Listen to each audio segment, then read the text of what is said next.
Nous vous remercions d'être parmi nous cet après-midi. Comme vous le savez certainement, nous avons déjà entendu des représentants de différents réseaux de l'enseignement privé, catholique et non catholique.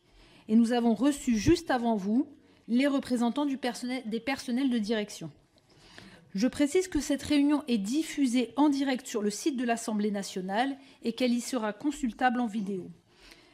Elle fera également l'objet d'un compte-rendu écrit qui sera publié. Notre échange prendra la forme de questions et de réponses. Je vous poserai des questions liminaires, puis les rapporteurs, M. Vanier, Mme Spilbou, vous poseront leurs questions. Alors, mes deux premières questions seront les suivantes. Quel est le rôle de vos organisations dans la prévention des différentes formes de violence, physique, psychologique, sexuelle, discrimination, etc. Donc, quel est le rôle de vos organisations, bien sûr, dans la prévention à l'école des différentes formes de violence? La seconde question, les personnels enseignants et non enseignants des établissements privés reçoivent-ils une formation qui vous semble suffisante pour repérer et réagir face aux violences? Et sinon, quelles recommandations donneriez-vous?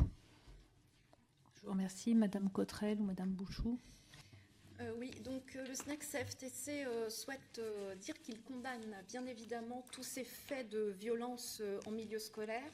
La protection des jeunes doit être une priorité commune à tous les établissements, quel que soit leur statut ou leur réseau. Notre organisation syndicale représente l'ensemble des maîtres et des salariés de droit privé. Aujourd'hui, nous portons aussi leur voix et je tiens à signaler que nos collègues sont quand même abasourdis par toutes ces accusations, ces déferlements d'affaires.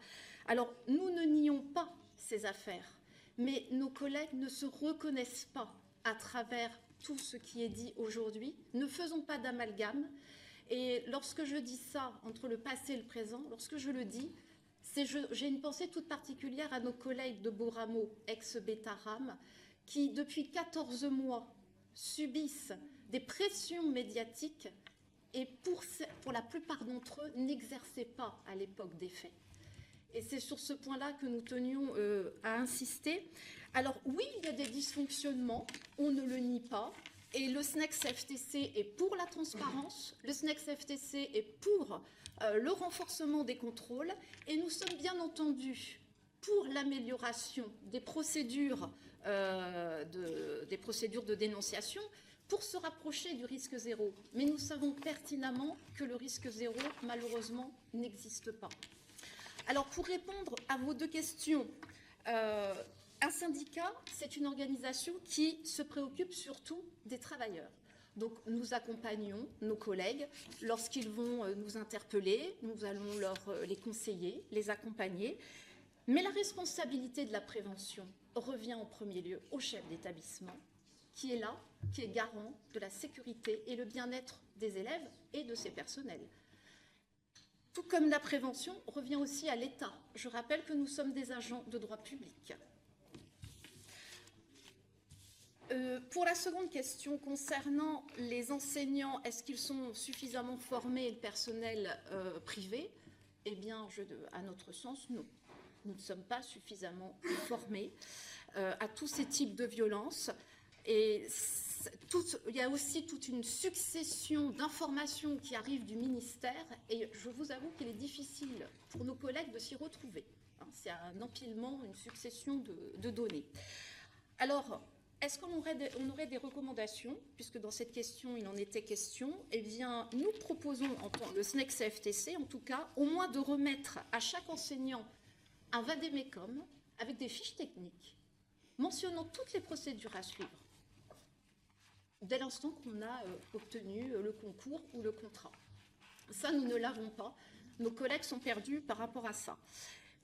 Et puis, proposer peut-être aussi des formations continues. Hein, si le présentiel est compliqué, eh bien, il existe des e-formations.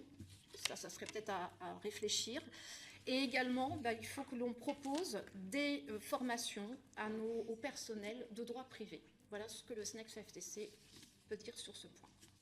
Quand vous parlez de fiches techniques ou de vade-mecum, vous parlez de fiches techniques expliquant les procédures en cas de, par exemple, comment déposer plainte ou comment faire remonter une information, ou il y a autre chose?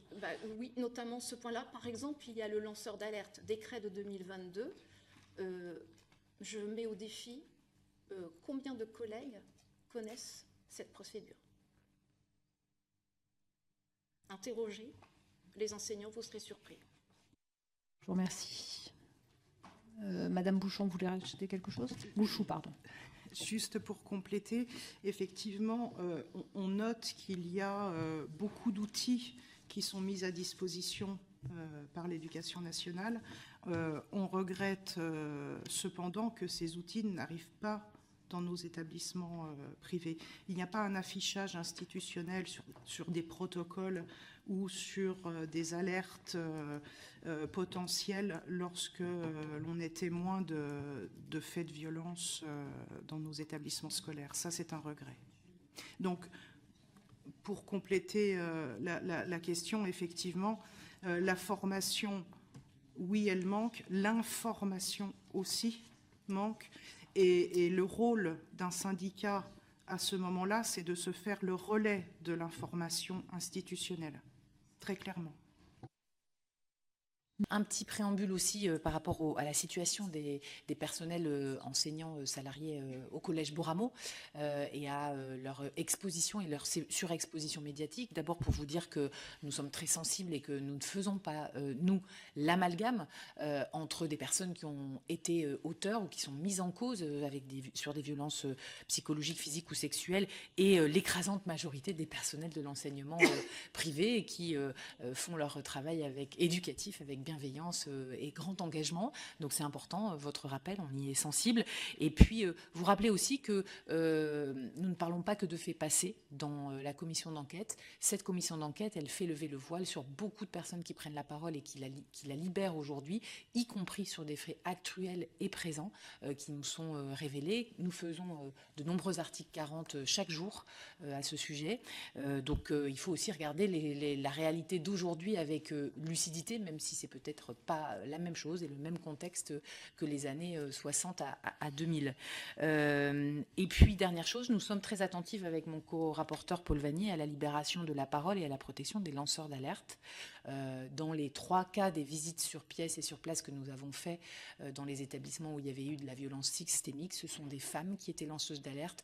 Elles ont eu toute leur carrière ralentie, voire brisée, parce qu'elles ont osé parler. Elles ont eu le courage de parler. Nous avons échangé avec chacune d'entre elles et elles sont finalement le témoignage et l'exemple de bien d'autres personnes qui parfois n'ont pas pu être entendues ou soutenues ou qui ont dû abandonner en raison de pression. Et donc ce sujet-là va être au cœur aussi de la commission d'enquête, l'est déjà. Et donc c'est sur cette question-là que je vais vous poser pour commencer directement. C'est que, à votre avis, un signalement doit-il nécessairement emprunter la voie hiérarchique interne à l'éducation nationale?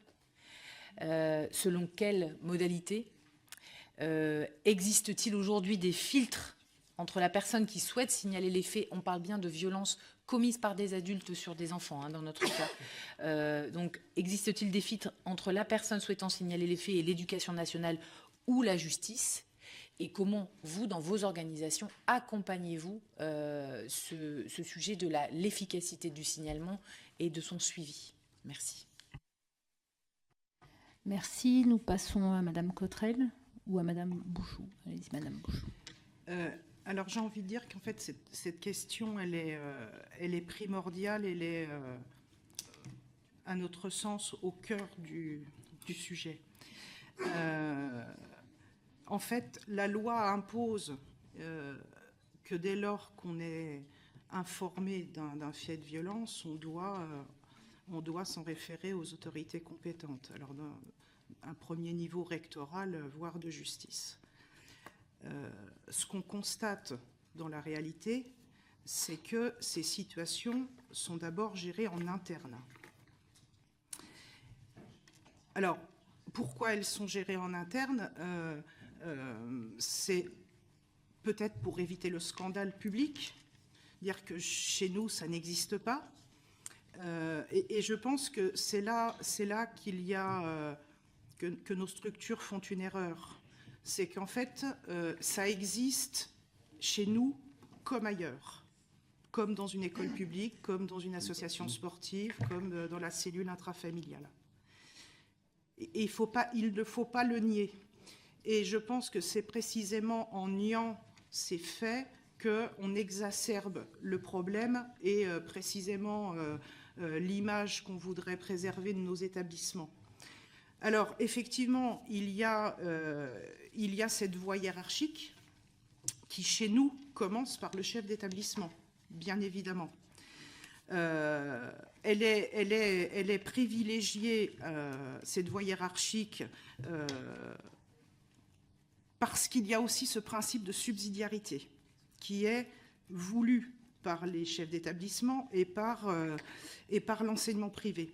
Ce principe de subsidiarité, je précise quand même que parfois il peut arranger aussi les services du rectorat, hein. Il faut le dire aussi. Mais au nom de ce principe de subsidiarité, on se dit que le chef d'établissement va et doit tout gérer. Sauf qu'il est lui-même confronté à l'image qu'il ne veut pas donner de son établissement. Donc à partir de là, ça ne veut pas dire que les personnels qui travaillent dans les établissements privés n'ont pas envie de faire toute la lumière sur les problèmes. C'est pas ça du tout. C'est juste qu'ils peuvent avoir peur des pressions qu'ils pourraient subir s'ils parlaient, ou si l'affaire dont ils ont été témoins ou qui leur a été rapportée pouvait sortir des murs de l'établissement. Donc, l'idée qu'on voudrait, en tant que chef d'établissement, traiter en interne, peut-être pour aller plus vite, peut-être pour être plus proche du terrain, pour être sur le local, finalement, elle peut avoir vocation à minimiser la situation, retarder des délais de transmission de l'information, voire même étouffer les situations. Et en fait, pour nous, c'est précisément là le cœur du problème. C'est qu'il ne doit plus y avoir ce filtre entre les personnels enseignants ou non enseignants et les autorités compétentes qui doivent prendre ce problème et cette situation et la gérer à bras-le-corps. En fait, pour nous, vraiment, le problème, il est là. Et le filtre hiérarchique, effectivement, c'est un problème pour nous sur les contrôles comme sur les violences. Merci beaucoup pour vos éclairages qui sont précis, qui nous permettent de bien comprendre les mécanismes et de pointer le cœur du problème et qui apportent des premières pistes de préconisation pour nous et voilà, qui peuvent nous permettre de nous projeter aussi vers la fin de notre travail. J'ai plusieurs questions, mais d'abord, je voudrais revenir sur une forme de constat. Il y a un décalage très grand entre ce que vous nous avez dit et ce que les chefs d'établissement nous ont indiqué il y a une heure. C'est-à-dire que nous leur avons demandé si ils pouvaient rencontrer du côté de leur tutelle diocésaine et congrégationniste des résistances au moment où, saisis de faits de violence, ils s'interrogent sur la façon de saisir des autorités judiciaires ou rectorales. Et de façon unanime, les représentants des organisations de chefs d'établissement nous ont indiqué qu'il n'y avait jamais eu la moindre difficulté.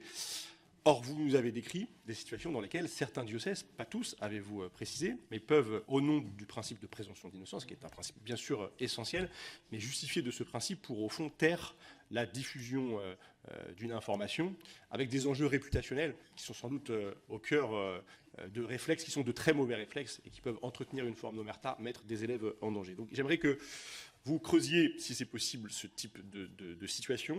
Est-ce que vous avez des exemples? Est-ce que vous avez rencontré des cas? Est-ce que certains de vos syndiqués vous ont remonté des situations dans lesquelles des faits de violence qu'ils auraient pu transmettre par la voie hiérarchique à leur chef d'établissement n'avaient pas pu être transmis à d'autres niveaux en raison d'une intervention diocésaine ou congrégationniste? Et de la même façon, pour comprendre comment ces remontées se font, certains d'entre vous insisté sur la nécessité de remonter dans la voie hiérarchique les signalements. Mais d'autres ont rappelé l'obligation qui, en principe, prévaut, celle de l'article 40. Et l'article 40 peut être assumé sans qu'une communication par la voie hiérarchique, parallèlement, soit opérée. Donc, évoquer les enjeux de formation initiale. Est-ce que dans la formation initiale des enseignants du privé, il y a des moments qui sont prévus et qui rappellent l'obligation, puisque vous êtes des agents publics, vous l'avez dit, qui est celle de l'article 40. Est-ce que dans la formation continue, ces éléments sont rappelés? Est-ce que vous-même, comme organisation syndicale, certains, je crois, l'ont déjà dit, mais vous préciser, rappeler la nécessité de faire article 40, même quand il y a, ou y compris s'il n'y a pas signalement à la voie hiérarchique. Pardon, je donne toutes mes questions, parce que comme le temps nous passe, vous pourrez choisir dans vos réponses et aller à l'essentiel. Et puis, j'en ai sans doute une dernière, parce que vous avez rappelé la position des maîtres délégués, qui sont les contractuels de l'éducation nationale, mais qui sont beaucoup plus nombreux, 20%, il me semble, avec un statut très particulier et une dépendance renforcée vis-à-vis du chef d'établissement. Le chef d'établissement vous choisit, ce qui vous place dans une situation très particulière, et peut-être là, il y a un niveau de filtre déjà, mais pour les maîtres contractuels, c'est encore plus difficile, puisque leur contrat arrivant à échéance, ils peuvent ne pas être renouvelés. Les concernant, et eu égard au fait qu'ils représentent une proportion importante des personnels enseignants des établissements privés sous contrat, avez-vous des préconisations à faire pour mieux les protéger dans l'hypothèse où ils seraient, eux aussi, elles aussi, des lanceurs d'alerte? Oui, donc moi je voudrais rebondir par rapport à ce que a dit ma collègue Madame Ginet. Par rapport, nous avons une particularité dans l'enseignement, dans les établissements privés. Nous avons une instance de dialogue qui s'appelle le CSE. Et lors des contrôles, notamment, les élus ne sont pas écoutés, enfin, au moins ne sont pas auditionnés. Et ce serait peut-être un bon moyen aussi, parce que lorsqu'il y a ce genre de soucis, bien évidemment, ça peut être remonté au CSE. Donc, est-ce qu'il n'est pas possible d'avoir accès au PV du CSE, au moins entendre ces élus qui ont des choses à dire? Alors, évidemment, tous les établissements ne sont pas dotés de CSE, hein, ça, je ne vais pas vous l'apprendre, mais c'est peut-être aussi une piste à explorer. Vous allez peut-être dire que j'insiste, mais vraiment, le Vademecum est indispensable pour regrouper toutes ces fiches, article 40, lanceurs d'alerte, etc. Il faut que vraiment les enseignants soient équipés, parce que pour le moment, ce n'est pas le cas. Et si on veut vraiment mettre un terme à toutes ces violences, il faut passer par ça. Bien, nous vous remercions. Vous voulez rajouter quelque chose? Allez-y, Madame Bouchou. Oui, je voulais juste rebondir sur votre étonnement entre le discours des chefs d'établissement que vous avez entendu avant nous et le nôtre. Je pense qu'il serait bon à un moment qu'on sorte des postures. Je pense qu'ici, personne n'est dans la posture. On a tous prêté serment. Bien évidemment qu'on n'a pas la même vision des choses. Je l'entends. On est bien conscient aussi qu'on ne peut pas généraliser les faits de violence dans tous les établissements. En revanche, nous avons une pratique de terrain pour certains depuis de nombreuses années. Nous évoluons dans différentes instances de l'enseignement catholique, du rectorat ou du ministère. Il serait quand même assez dangereux de notre part de vous affirmer ici que des faits de violence sont étouffés, minimisés et l'information retardée si la chose n'était pas vraie. Dernier point, je pense que ce fameux principe de subsidiarité dont je vous ai parlé tout à l'heure et que je dénonce à bien des égards, non pas parce qu'il existe, mais pour ce qu'il en est fait, aurait le mérite quand même d'être levé ou modulé de manière à ce que les chefs d'établissement ne se prennent pas pour des chefs d'entreprise qu'ils ne sont pas, parce que des maîtres délégués, voire des maîtres titulaires, pensent qu'ils sont les salariés de l'établissement et qu'ils doivent tout au chef d'établissement qui est un salarié de droit privé. Et je pense que sur ce sujet-là, effectivement, si cette pression forte qui existe de ce fait est élevée, peut-être que les maîtres parleraient plus librement. Si je peux me permettre juste à ajouter concernant les maîtres délégués, nous avons proposé à Madame Borne, lorsqu'elle nous a reçus en audience, que ces maîtres délégués soient validés par acquis d'expérience. C'était une de nos propositions. Donc, je vous la transmets également pour le SNEC. Très bien. Je vous remercie. Nous avons terminé donc cette audition. Je vous remercie d'être venu.